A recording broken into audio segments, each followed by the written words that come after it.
Hello and welcome back, guys. This is Ibrahim Quraishi here, and today we are going to continue this session which we left yesterday for deploying virtual appliance. Now, virtual appliance are also called as OVF or OVA, as you may know. For those of you who are joining me for the first time, my name is Ibrahim Quraishi, and I'm a vExpert 2021.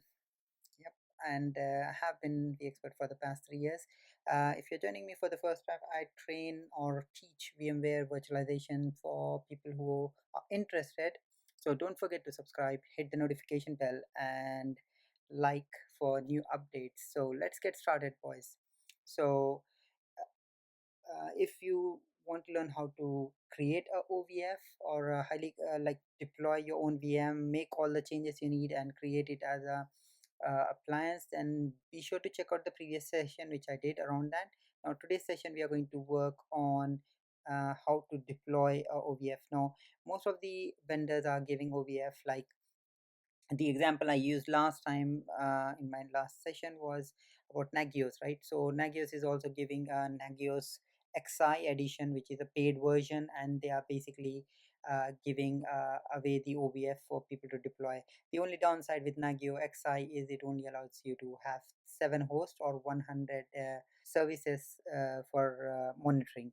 But this is why I worked on Nagios Core Edition, which is obviously a bit of hard work to deploy, but once you deploy it, it's all up and running and you can use it wherever you want. Again, we have done so many classes already. Virtual machine, you have seen how to deploy virtual machine templates and how to customize the templates. This picture is quite funny, so I have put a appliance which is like a washer dryer, which was humor here, but this is a virtual appliance, VMware appliance. So very soon we'll be done with this module 3, because the next topic is the last one, which is clones, and then we'll be done with this and we'll jump into some interesting topic. So when you create a virtual appliance, or when you basically deploy a virtual appliance, what does it have? So we have already seen in the last video that we get 4 files. Now the VMDK file can be more than one, so we may have more files if you have basically got more disk attached. But in essence, it's a virtual machine, right? So it has the .ovf file, which is the XML that contains the metadata of OVF. Example, it contains the name, the hardware requirement, whether it's a version 14 hardware or version 8 for that matter, whatever it is. The references to the files in the OVF packages are also there. Now there's an important file which sometimes people don't download, and you get an error message, which is .nvram, which is the virtual machine BIOS or FE configuration file. We need that. The next one, again, this is what I was telling you about, the VMDK file. So at least you will have one of these. But if your virtual machine has more than one VMDK files, then obviously you'll have quite a few VMDKs as well. Now the last and not the least is the .mf. Now this is something I only found when I was working on this sessions. .mf file is a manifest file that contains the SHA-1 hash codes of all the files in the package. So basically, if that doesn't match, you can't deploy. So it's the encrypt is to do with the hash codes, and basically that just says whether it is downloaded properly or not. Okay, so how do we actually deploy it? It's quite simple, guys. All we do is we right click on a host like I have shown here, and then we go and select deploy OVF templates. Now obviously, when you go and select new virtual machine, you also get an option there, but that is for if you have a content library you are trying to deploy it from there. We'll check it in a minute when we jump into a demo. So simply speaking, right click on the ESX host and then select deploy. That's it. So let's jump on our demo. Okay, so I'm in my vCenter. Now we are going to deploy the Nagios core, which we exported yesterday as OVF. So that's the same one we are going to deploy today. So let me select, say for example, this host. It's having around about 7 gig free. It's a Dell machine, and this is the Intel NUC. and it has 14 gig. So okay, let's use this one which has 14 gig, and it also has the NVMe memory, which is going to be super fast. So right click, simple as that, right click and then OVF template. But before that, I want to quickly show you new virtual machine, and then you have this option for deploy from template, and then you can see these options change as soon as you select that. But obviously when you select this option, you get to basically pull it from the content library or the data centers, whether you have it somewhere. So let's cancel that. Now if you see, let's cancel that quickly.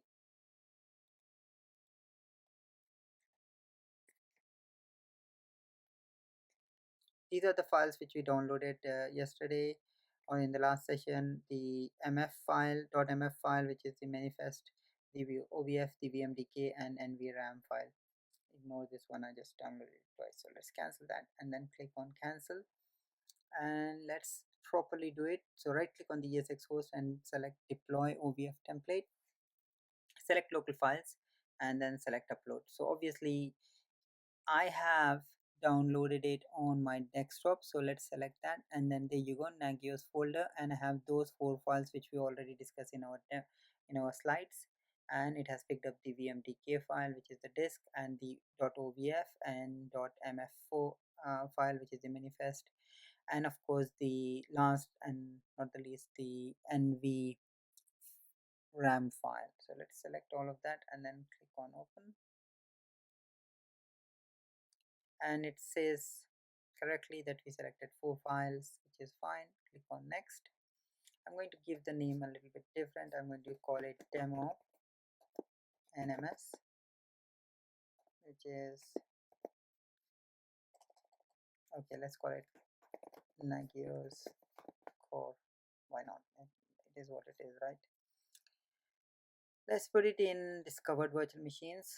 Click next, and then there you go, successfully selected. Now one tip here, boys and girls, of course, the OVF, when we deploy OVF or we migrate machines over, we basically, okay, so now we are getting some error of for checksum.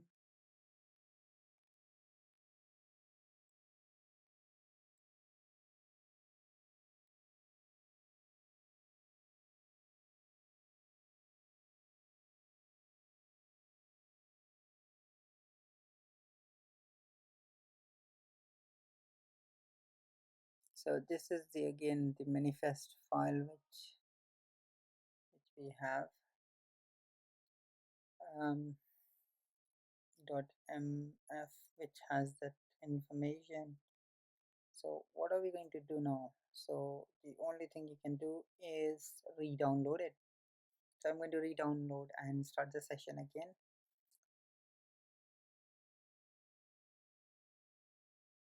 Okay, I'm back, guys. So I had to re-download them. This is quite common. Even when I was downloading um, some files recently, OVF especially, um, if you're downloading and you don't have good internet connection, or your internet connection breaks in the middle, your OVF can get corrupted, and it's all depending on this .mf file, which checks the SHA-1 encryption, hashing, and if it is not good, then you have to download it again. This is unfortunately going to be the case. So I had to download it again, and let's see how well this new download behaves. So I have downloaded it in this NMS folder. I'm going to select specifically the files I need. So the OVF and this.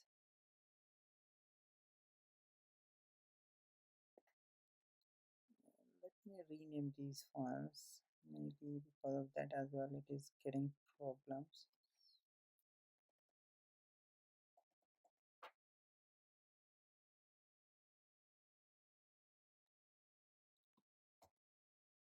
It's not allowing me to rename them. Okay, that's fine. So we need only one of this and one of this. So we don't need this one. Open. 4 files selected. So select here And let's give the name as we was thinking before, demo hyphen Nagios core.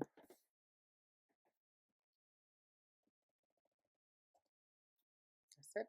And then let's get rid of this tagline. Click next. Compatibility is okay. We'll find out now if we are having any errors. So this is the point we had the error for. Okay, brilliant. So now we don't have an error. So that proves my point, which I just told you, that the file was not corrupt, not downloaded properly. So you can see the disk is 100 gig, but it was only a download of 1.5 gig or something like that. So let's click next, and this is very important, boys and girls, that you need remember, don't take provision, because then it will take away 100 gig from your storage immediately. Whenever you're deploying a template, or whenever you're migrating a template into a virtual machine, by default, if you don't change these values, it will be thick provision lazy zero. So always change it to thin if you do want to obviously save some you know um, storage and use it for a longer run. So for me, I'm going to thin provision it. I have capacity here of 800 gig, and I have over provisioned it already, as you can see, with 2.8 terabyte. But I still have nearly 300 gig remaining, and if I provision this disk with thick provisioning, then it will take 100 gig off immediately, whereas if I don't do it, it's only going to take 2 gig, which is how much the uh, VMDK sizes. Now network, that's fine. So I'm going to select VM network, which is good. Click next, and then that's it. We are ready. We have selected thin provisioning, which says over here. That's the thing I want you to check before you hit that finish button. And that's it pretty much. We are going to finish this, and we are going to see how this deployment goes. So let me bring this up here. These were from exports, but this is the deployment task, as you can see here. Just come up here, and it has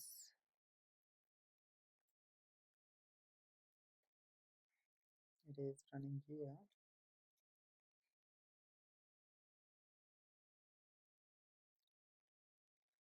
So you always get two tasks. So one is OVF package, import OVF package, and one is deploy OVF template. So it's hand in hand. This will be a little bit ahead. So I'm provisioning this. Excuse me. I'm provisioning this on an NVMe disk, which means it's going to be super fast. So while this is uploading, can I just take this moment to remind you guys to hit the subscribe button if you haven't subscribed for my channel so far, and hit the notification bell so that you get all the updates from me. Also, if you're watching my videos, I would strongly recommend you to start spinning up a lab at home using VMware Workstation. I have done a really cool video, a 2-hour video really, which shows you everything to do from scratch to build your own home lab. But the only caveat is basically you need to have enough memory on your laptop or computer. So bare minimum is 32 GB. If you have anything more than that, it's even better to spin up a lab, and that too you can only spin up, I guess, 6.7 lab with that, because version 7 vCenter itself takes 19 gig. So with that in mind, I had a lot of people basically asking me about how to set up a lab, and when they were trying to do that, they were getting stuck in deployment. And that's when I basically started helping quite a few people with my own lab which I have at home. So I am carving some nested ESX host and giving them to basically use it as their own lab. So basically, all you do is you contact me, email me at Ibrahim Quraishi. First of all, obviously, you log into my website, agileops.co.uk, and if you hit online VMware and Cisco Labs over here, it will basically take you to this page, and it goes through what is the criteria of applying. The criteria is if you are trying to set up a lab and you don't have enough resources, then you pretty much qualify for this. I will give you a 4 gig memory ESX host. I'll give you two of them, so you get two ESX hosts as shown here in the diagram here. You can use your laptop or computer to connect to my environment, and you connect to my vCenter server, and you get two ESX hosts and a shared storage. I can either install these ESX for you, or if you think you want to practice how to install ESX host, then you need to request for BIY, which is build it yourself month pass or a week pass, whichever you are interested in. So I need to know that in the email. I will set up your account, which will be your first name dot last name at agileops.co.uk, and it will be simple process from there on.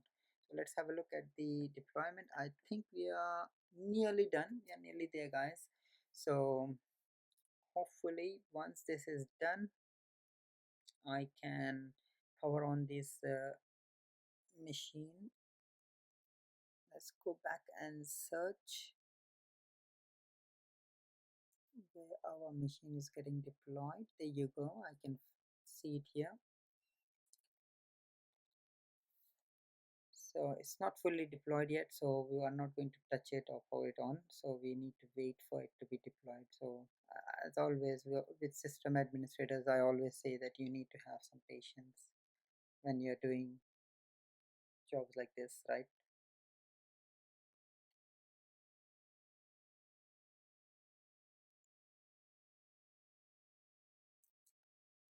Nearly there, 10% remaining,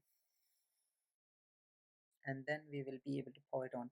So because we didn't do any customization here, we didn't basically assign an IP or anything like that, so it might boot up with a DSCP, um, picking up an IP from my DSCP server, and in that case we just need to find out what IP it is and try and connect to the website and see whether we can log into the Nagios core. So there you go, 99%, boom boom boom, completed. There you go, this is ready for us now. This is ready for us, and let's power this machine on. As soon as you power on, you can see migration started here, some of the migrations. There you go, that's powered on.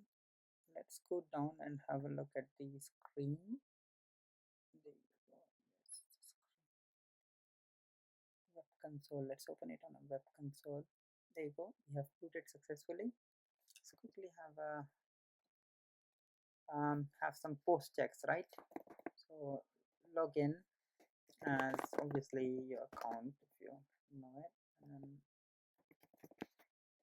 just quickly check the IP which it has picked up. So that's the IP it has picked up, 178.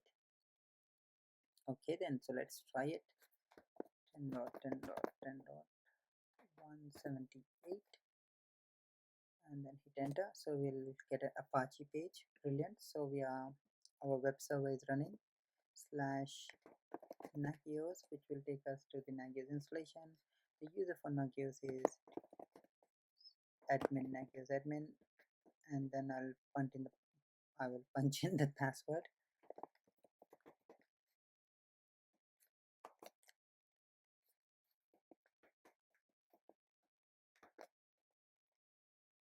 Brilliant. Everything is online because I selected, I deployed it in the same environment again, and it is as expected. Everything is running. I have everything which I configured. I can see everything here. Have a Nagios test machine here which I can maybe power off and have a quickly check whether it goes off. So this is the Nagios XI appliance which I was talking about. So let's basically just untick it from the network so it goes offline. That's another quick way of disabling the network, and see whether we see any issues here.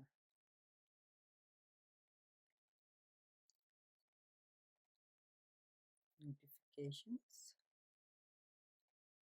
events.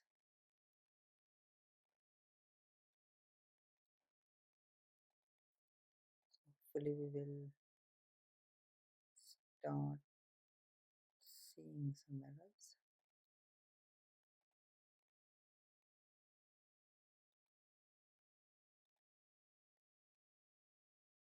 What's happening there?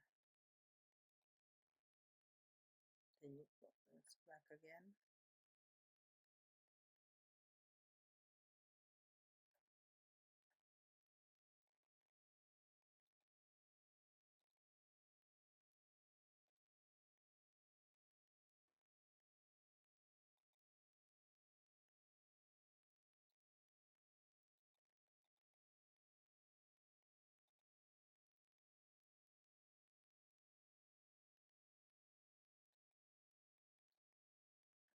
So it has picked up that all the services are, so these are disabled services, which is fine, which I know about. Host, and I have services here.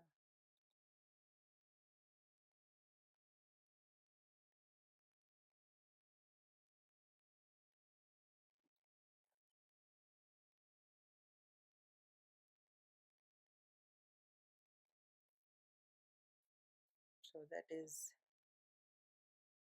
quite good. We should be able to now see any errors which may happen. Notifications might come up as well. So this is the host which we took out yesterday. These were the notifications sent by email overnight. I forgot to turn it on again overnight. So obviously, if you remember previous session, we turned off this particular host.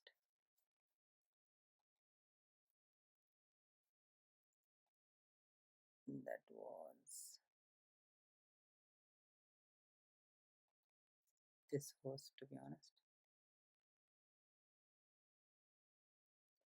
And shut it down again and see how it goes.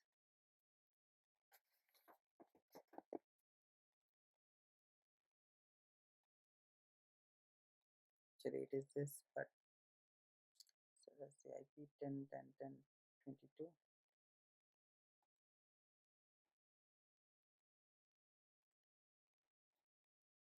Let's go back in host. So we can see the Nagios ESXi machine going down now. So we got an alert here. We got an alert here. So eventually we'll start getting email alerts. So there you go, Nagios critical, unreachable. Start seeing email notifications. That's after a threshold. So there is a threshold. Normally, I think it is 3 to 4 attempts. I think it will check with the soft alerts. So it has its terminology. So soft one, and then it has a hard one, critical. That means it is completely down, right? And also we will be seeing pretty soon, I guess, for this one, which is the one which I took out 10.10.10.21. So we can configure it to send email alerts instantly, almost instantly, when the basically server goes down. You can also set up for certain services. If you see, we have quite a few services here within. So for Nagios ESXi, I untick it, right? So we can see it is lost ping and HTTP. Then these will ping after a certain time, and they'll realize that those are down as well. So let's get the Nagios ESXi online again. So see how instantly it picks up. So if I go edit settings and then put the network back on and click OK.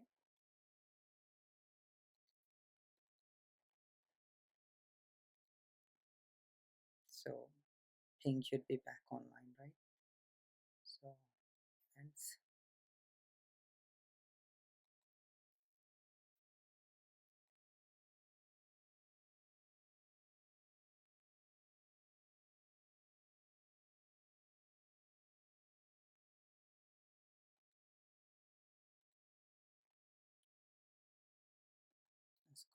here, services.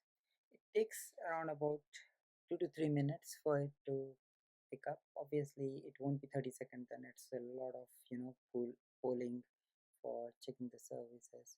But I found it within 3 to 4 minutes. Sometime I get an email saying that the service is down, which is pretty much um,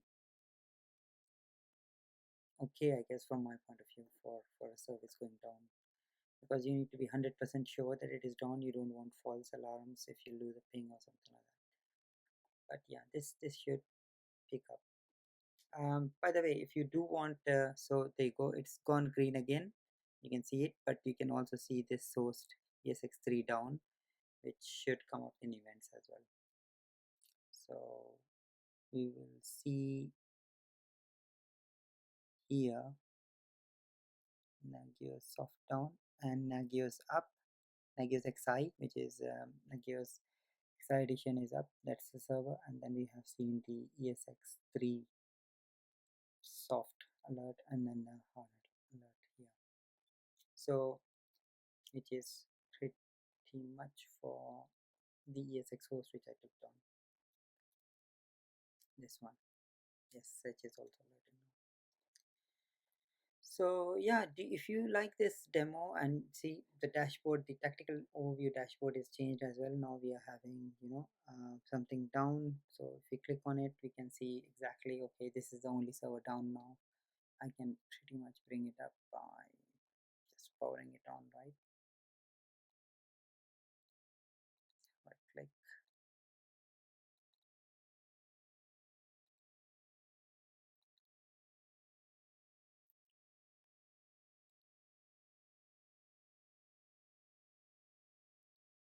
Power on.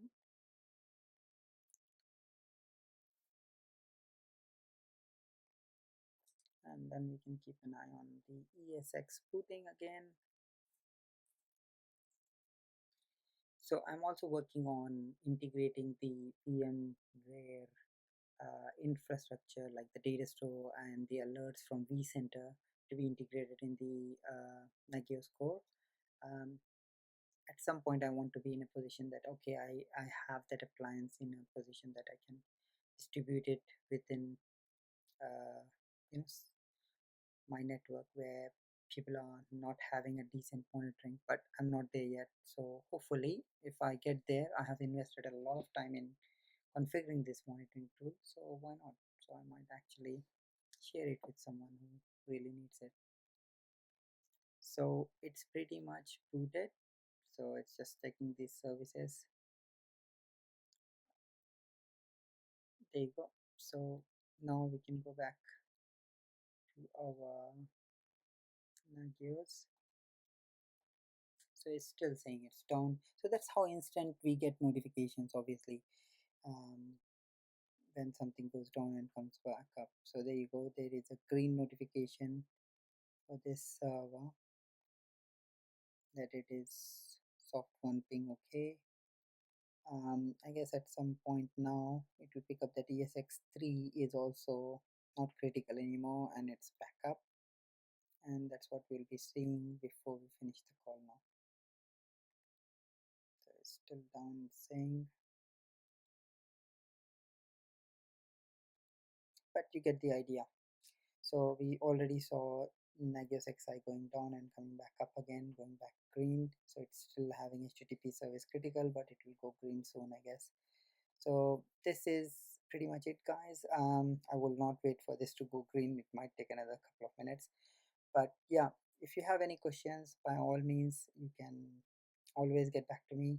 And if you do want a demo on how to build this, it took me a while, but if you want it, let me know in the comments below and I can do something for you.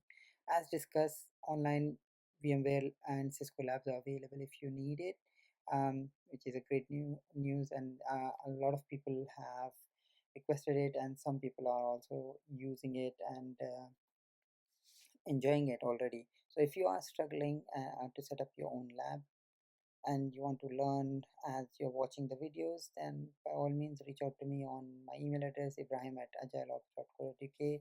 It is not free, as I said. They will be a small price, but again, obviously, it will be a lot cheaper than you trying to set up a beefy server at home or buying new, memory modules just to do these labs at home. So these are the references for you. And the question of the day today is, for creating a template, do you need the do you need to power on the VM, or do you need to power off the VM? So I wanted to mention OVF template here. Sorry, that's a typo there. So if you are basically, and again, it's a little bit incorrect in spelling there as well, but I guess obviously the question here, I will fix it and put it in the comment section as well. For basically creating an OVF template, you need the VM to be powered on or powered off. So is it option 1 or option 2? Comment on below and let me know. And if you have any questions, you can always reach out to me on Twitter at Ibrahim Quraishi. Don't forget to subscribe, hit the notification bell, and enjoy watching and keep sharing, guys. Cheers, bye.